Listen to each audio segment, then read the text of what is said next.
So, slight change of plan.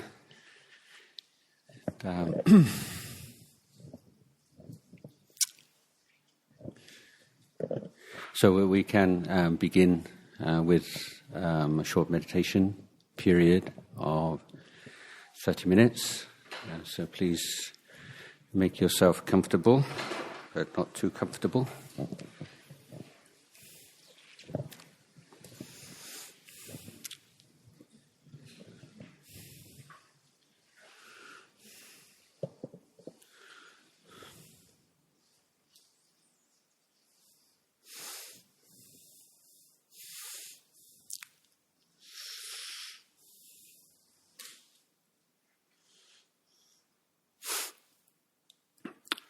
So the practice of meditation is a putting forth of effort, and the effort itself is the reward. So we're seeking to develop the ability to put forth a special kind of effort. And it's an effort which is imbued with relaxation. So generally we are familiar with effort as being the direct opposite of relaxation. When we work, we tend to get stressed out, we lack relaxation. When we're relaxed, then there's no effort involved. That's why we call it relaxation. But in meditation, seeking to develop the ability to maintain focus, to instill some inner discipline and order in the mind in a way that we feel both strengthened and refreshed. So the relaxation does arise, but it's not the goal. It's one byproduct of the meditation. If relaxation becomes the goal of meditation, then the mind will grasp onto it, and dullness or even sleepiness will result. So in meditation we have a very efficient feedback system at our disposal.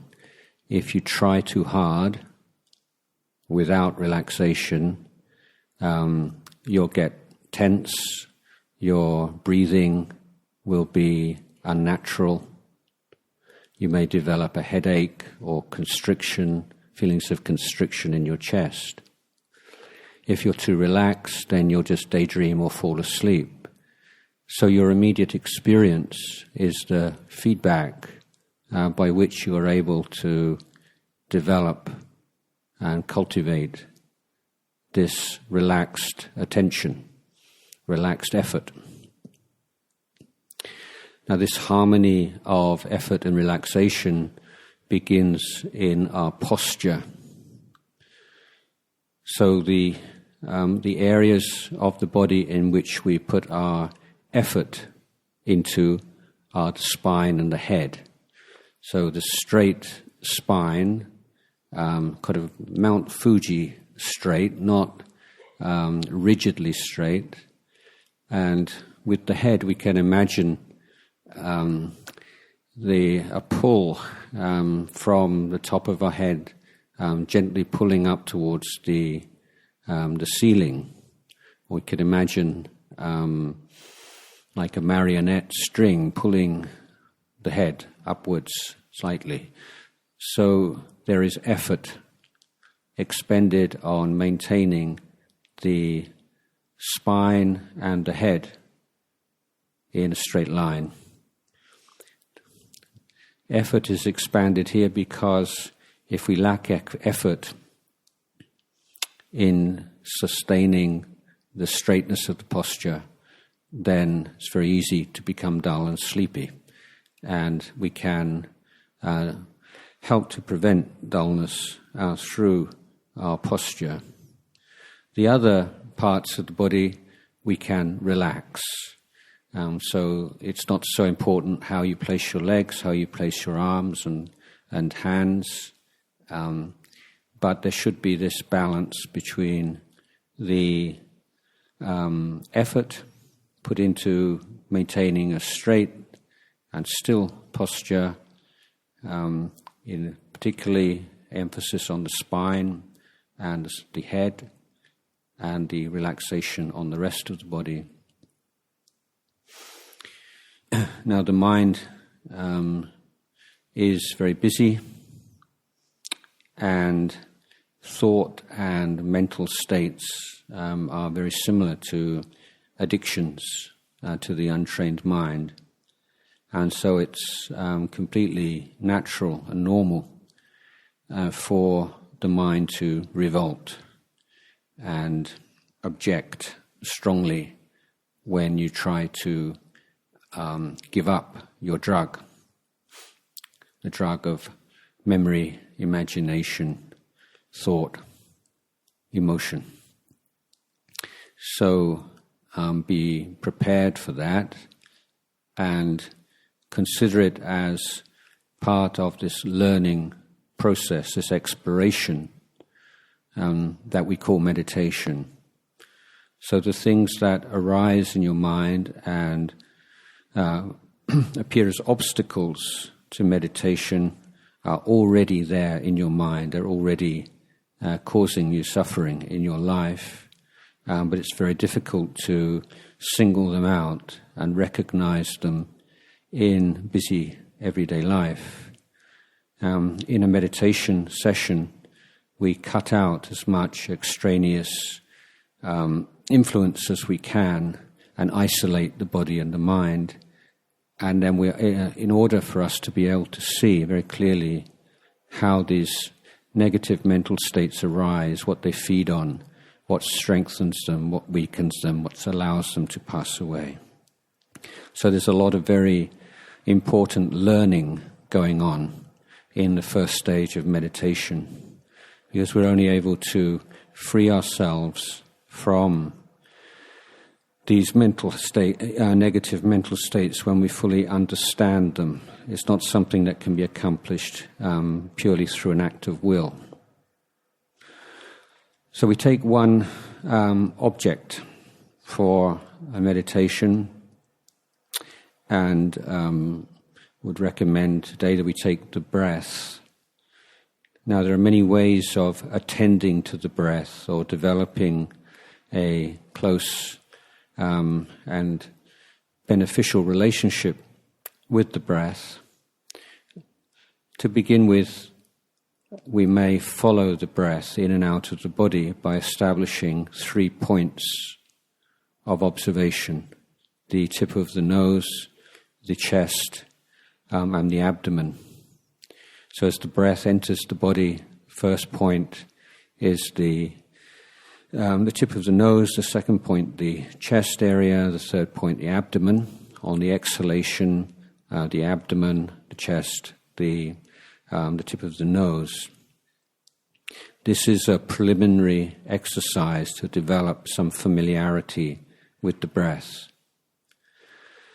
After we've been practicing, meditating in this way for a while, the next stage is to reduce the scope of attention from the whole process of the inhalation, the exhalation, to the observation of the sensation of the breath at one particular point.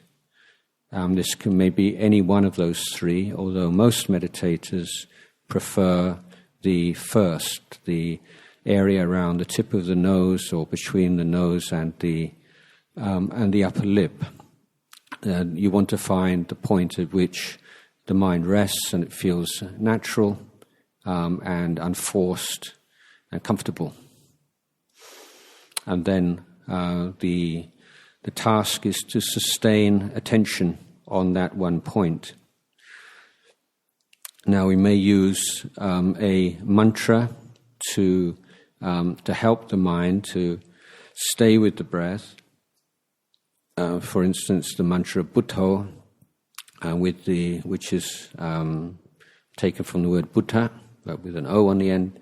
And so the inhalation, mentally recite Put, on the out breath, To.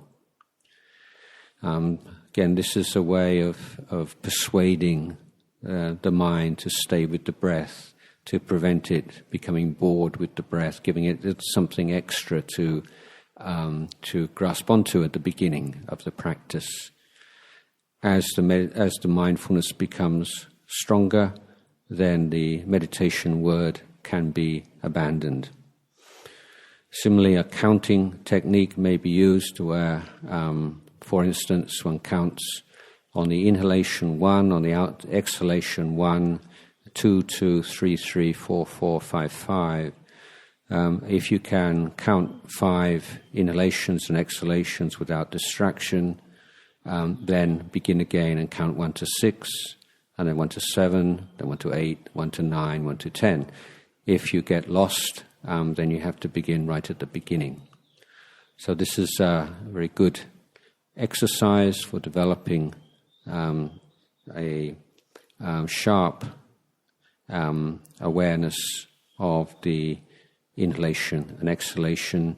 Similarly, once the mindfulness becomes more strongly established, then the counting may be abandoned and attention is focused solely on the breath.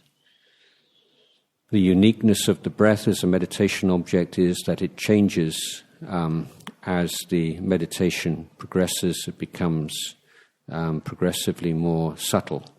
And so there is a need to be adapting the intensity of the mindfulness to keep pace with the change of the breath. So unlike most meditation objects which become clearer and clearer as you meditate, this one becomes more subtle, more refined, and demanding a very sharp, bright observation of the breath.